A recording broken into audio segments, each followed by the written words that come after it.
Indah nggak sih bagaimana Allah menunjukkan di dalam Al-Quran bahwasanya Allah bisa membantu siapapun, kapanpun, dengan cara apapun yang dia mau.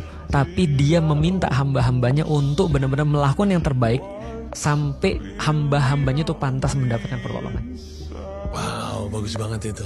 Musa disuruh bawa lu Bani Israel. Bisa nggak Allah tenggelamin habisin semuanya di Mesir? Bisa banget. Allah punya kemampuan itu semua. Tapi kalau itu dilakukan, lantas untuk apa? Terus kemudian ujian keimanannya. Iya. Justru semua itu dilakukan supaya kita lihat nih siapa yang diantarkan emas, yang mana yang benar-benar emas, yang mana cuma emas-emasan doang. Iya. Ya kan? Maka ada ujian itu. Maka Maryam ketika dia lagi hamil, dia nggak ada bapaknya. Apa yang dia bilang, Mas, tau nggak? Aku lupa bahas ini lagi ketika mental health. Tapi dia bilang ini, dia saking depresinya, bayangin Mas, dia mau mati, Mas.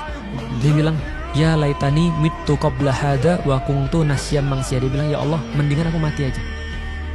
Aku mati aja dan aku dilupakan orang. Itu lebih mending daripada aku harus melahirkan seorang anak. Aku harus kembali pada orang-orang yang suka komplain ini, mereka yang suka ngomongin orang julid ini, dengan bawa anak gak ada bapaknya. Dan aku adalah seorang Ukti masjid nih. Tiba-tiba bawa anak, gimana cara aku jawab? Allah bilang, tenang, semua udah disiapin oleh Allah untuk kamu. Kamu nanti gampangnya gak usah ngomong. Lah terus gimana jelasinnya? Biar anakmu yang ngomong. Anak ngomong, ya udah nggak apa-apa, dia jalanin aja. Nah, ini indahnya di dalam Al-Quran.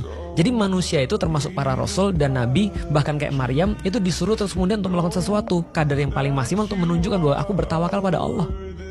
Artinya kalau contoh misalnya, kalau ada orang bilang dolar naik dan segala macam, iyalah, semua orang muslim tahu nggak akan mati orang sebelum rizkinya terus kemudian dipenuhi. Tapi ngomong, nge-tweet seperti itu seolah-olah kamu menafikan ilmu ekonomi, menafikan bahwasanya pemerintah ada berbuat sesuatu yang nggak bagus sehingga dolar ini hancur gitu maksudnya. Sebab akibatnya nggak dia pertimbangkan. Nah, dan sorry to say, orang-orang yang tidak mempertimbangkan sebab akibat atau tidak maksimal dalam sebab akibat, sebenarnya mereka nggak pernah bertawakal.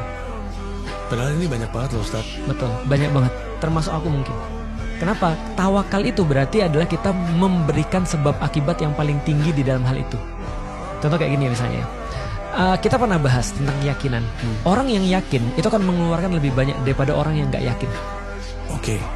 Makanya kan orang bilang gini ya. Kalau kamu mau pergi untuk deal sama orang, ketemu sama orang, maka sikap mentalmu adalah bersikaplah seolah-olah semua ini sudah terjadi.